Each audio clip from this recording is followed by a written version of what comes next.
সম্প্রতি আমরা দেখলাম রাজ্য বিধানসভায় বাজেট অধিবেশন সমাপ্ত হয়েছে এবং এই বাজেট অধিবেশনে অন্যতম জায়গা করে নিয়েছে এ রাজ্যের নারী নিরাপত্তা। জবাবি ভাষণে বিধানসভায় দাঁড়িয়ে খোদ মুখ্যমন্ত্রী মমতা বন্দ্যোপাধ্যায় বলেছেন, এ রাজ্যের যে বাজেট আগামী অর্থবর্ষের জন্য তৈরি করা হয়েছে সেই বাজেটে শিশু কল্যাণ থেকে শুরু করে মহিলাদের জন্য নিরাপত্তা অন্যতম জোরদার করা হয়েছে এবং সেখানে তাদের নিরাপত্তার জন্য বরাদ্দ করা হয়েছে বেশ কিছু অর্থ। কিন্তু প্রশ্ন উঠছে, মুখ্যমন্ত্রী যখন বিধানসভায় দাঁড়িয়ে এই নারী নিরাপত্তা নিয়ে কথা বলছেন, বাস্তবে কি আদৌ সেটার কতটা সম্ভাবনা দেখা যাচ্ছে সেই নিয়ে কিন্তু অনেক প্রশ্ন রয়েছে। সম্প্রতি আমরা দেখেছি বেশ কিছুদিন ধরে নারী নিরাপত্তা নিয়ে জোরদার জল্পনা হয়েছে রাজ্য জুড়ে। এই নিয়ে আরো বিস্তারিত আলোচনা করবো। আমাদের সঙ্গে এই মুহূর্তে রয়েছেন পাপিয়া অধিকারী, অভিনেত্রী এবং বিজেপি নেত্রী পাপিয়া অধিকারী। পাপিয়া দি, আপনাকে আজ বাংলায় স্বাগত।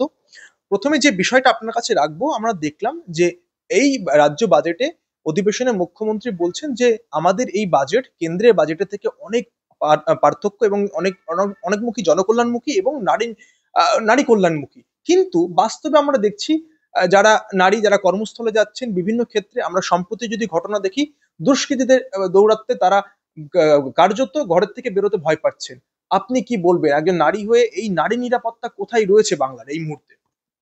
প্রথম কথা, মুখ্যমন্ত্রীকে বলি, আপনি ওই দুষ্কৃতীদের চাপকে লাল করুন আগে।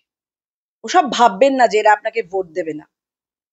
আপনি যদি চাবুকটা হাতে নেন তাহলে কিন্তু সত্যি আপনার ভোট বাড়বে। আপনি চাবুকটা হাতে নিন, ওই মারামারি করে রক্তগঙ্গা বইয়ে ভোট বাড়াবেন না, মুসলমান তোষণ করে ভোট বাড়াবেন না। আপনি দুষ্কৃতীদের শাস্তি দিন, চাপকে লাল করুন, কিংবা পাকিস্তানের মতো যদি কিছু করতে পারেন করুন। ওরা তো সব কি কি করে জানেন তো, হাত পা কেটে নেয়। সেটা আমি বলছি না, আপনাকে অতটা যেতে হবে না। আপনি শুধু দুষ্কৃতীদের ধরুন। এই চন্দননগরে যে মেয়েটিকে দুষ্কৃতীরা তাড়া করে, মেয়েটি মরে গেল, নিজে গাড়ি চালিয়ে পালাতে গিয়ে মেয়েটি মরে গেল, সে গয়ায় যাচ্ছিল। এইরকম চতুর্দিকে আপনি আপনি ভাবুন, ওই যে আরজি করে যে মেয়েটি মারা গেল, তার জন্য সারা পৃথিবী উদ্বেগ প্রকাশ করে এবং তার জন্য কি কি না করেছে, রাত জেগেছে, কি না করেছে, সেই আবেগ কিন্তু আছে, দিকে দিকে জ্বলছে। তার বাবা মা এখনো ডেথ সার্টিফিকেটটা পেল না। What rubbish! ডেথ সার্টিফিকেট পেল না, তাকে দাহ করে দেওয়া হলো। What rubbish! এইসব হয়েছে তো।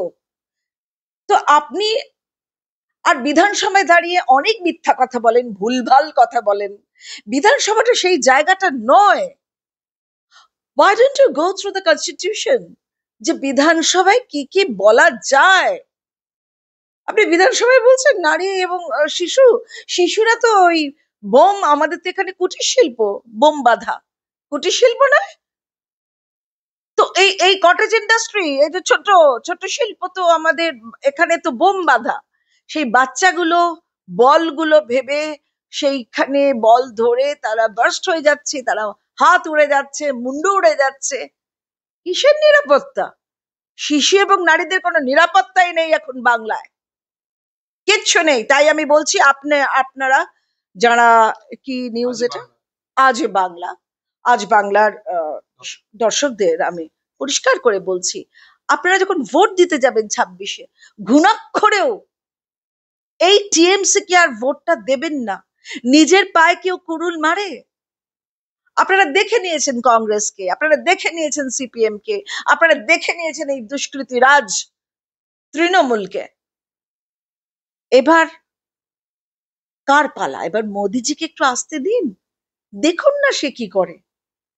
তখন আর কুটির শিল্প বোমা থাকবে না। কুটির শিল্প দেখবেন মহিলাদের, নারীর ক্ষমতায়নকে কিভাবে উনি সারা ভারতে করে সারা বিশ্বে উনি অভিনন্দিত হচ্ছেন। তখন আর নারীর ক্ষমতায়নটা আমরা দেখব। শিশুদের কিভাবে, এই যে শিশুরা স্কুলে যায়, তো এই টিচাররা তো কিছু জানে না, কি শিখছে, শিশুদের ক্ষমতায়ন কি হচ্ছে। They are not powerful. They are just becoming a bundle of idiocy. সেটা ভাবতে হবে তো।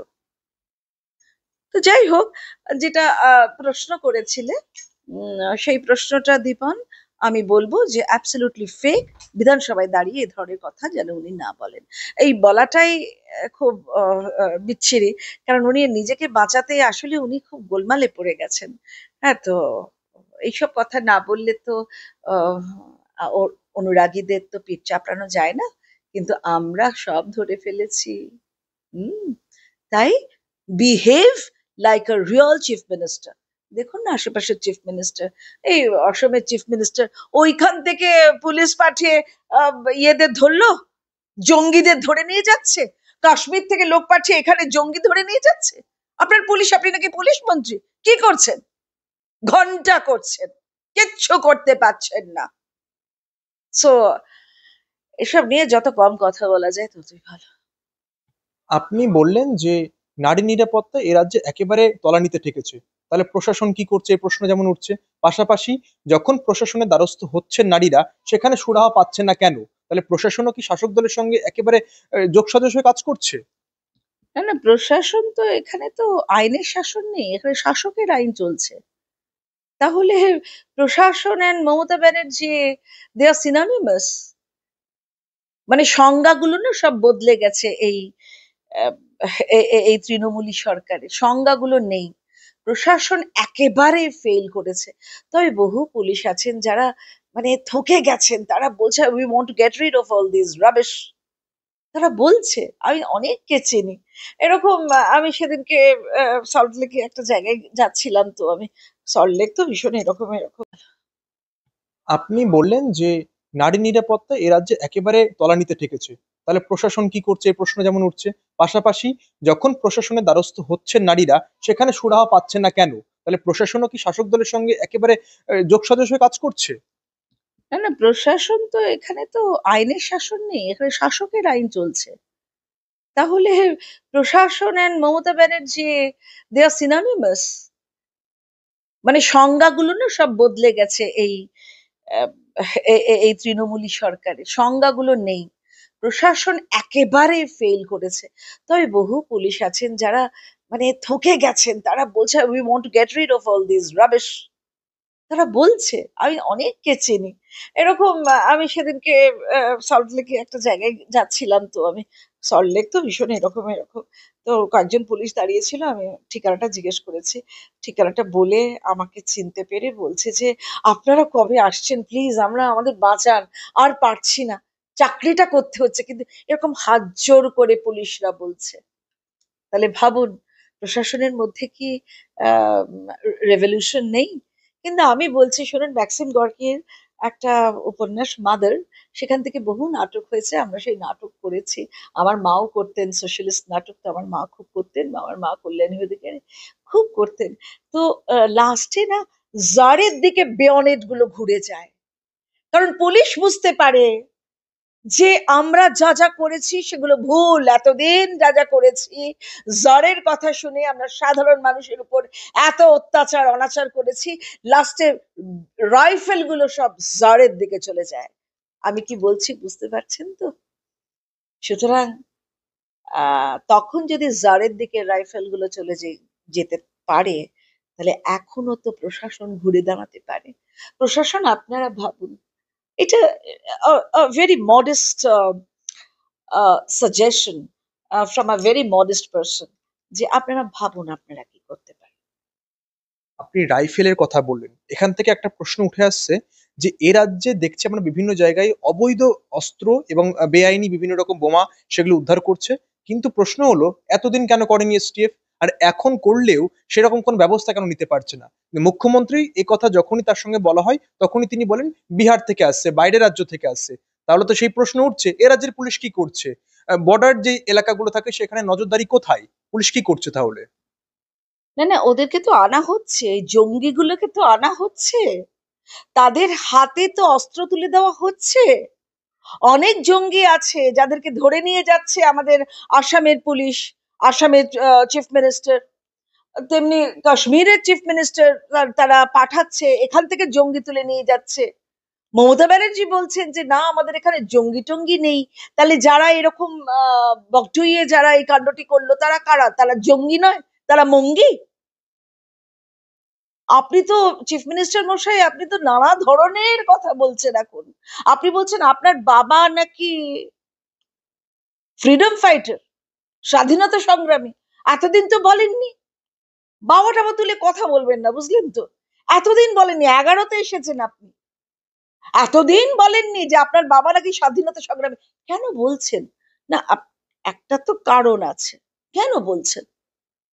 ধরুন আপনার বাবা স্বাধীনতা সংগ্রামী, তাহলে আপনি এক কাজ করুন, আপনি প্ল্যানচেটে বসুন। রবি ঠাকুর প্ল্যানচেট করতেন, আর স্বাধীনতা সংগ্রামীরা তো পুণ্যাত্মা, ঠিক চলে আসবে। আপনি বলবেন, বাবা বাবা আমার লোকেরা সরস্বতী পুজো করতে দেয়নি, সরস্বতী পুজোকে এইভাবে, সরস্বতী ঠাকুরকে এইভাবে ফেলে দিয়েছে আমার লোকেরা, বহিরাগত স্টুডেন্টরা। তারা কি ঠিক করেছে? আমি কি ঠিক করেছি তাদের উস্কে? দেখবেন আপনার বাবা যদি পুণ্যাত্মা হয় না, ওই আঙুলটা এসে বলবেন, না ঠিক করিসনি। স্বাধীনতা সংগ্রামী বলবেন না, স্বাধীনতা সংগ্রামী আমার বাবা, আপনার বাবা, এই যাত্রার বাবা, যারা আপনারা এসেছেন আমার সামনে এত বছর আগে, তো 47-এর আগে। সুতরাং আমাদের বাবারা কে কি করেছে ইতিহাস যদি না বলে, তাহলে আমরা কি করে স্বীকার করব যে তার বাবা স্বাধীনতা সংগ্রামী ছিলেন? যাই হোক, আপনি এখন অনেক কথা বলছেন, কিন্তু সত্যি যদি স্বাধীনতা সংগ্রামীর মেয়ে হন আপনি, তাহলে সেই চট্টগ্রাম অস্ত্রাগার লুণ্ঠন হয়েছিল নানা রকম, ও ব্রিটিশদের হাত থেকে আহ, আহ, প্রশাসনের সমস্ত অস্ত্র লুণ্ঠন করে করে ব্রিটিশদের ভয় দেখিয়ে তাকে তো ফাইনালি তাড়ানো হলো ব্রিটিশদের। কিন্তু আপনারা কোথা থেকে লুণ্ঠন করছেন অস্ত্র? কোথা থেকে?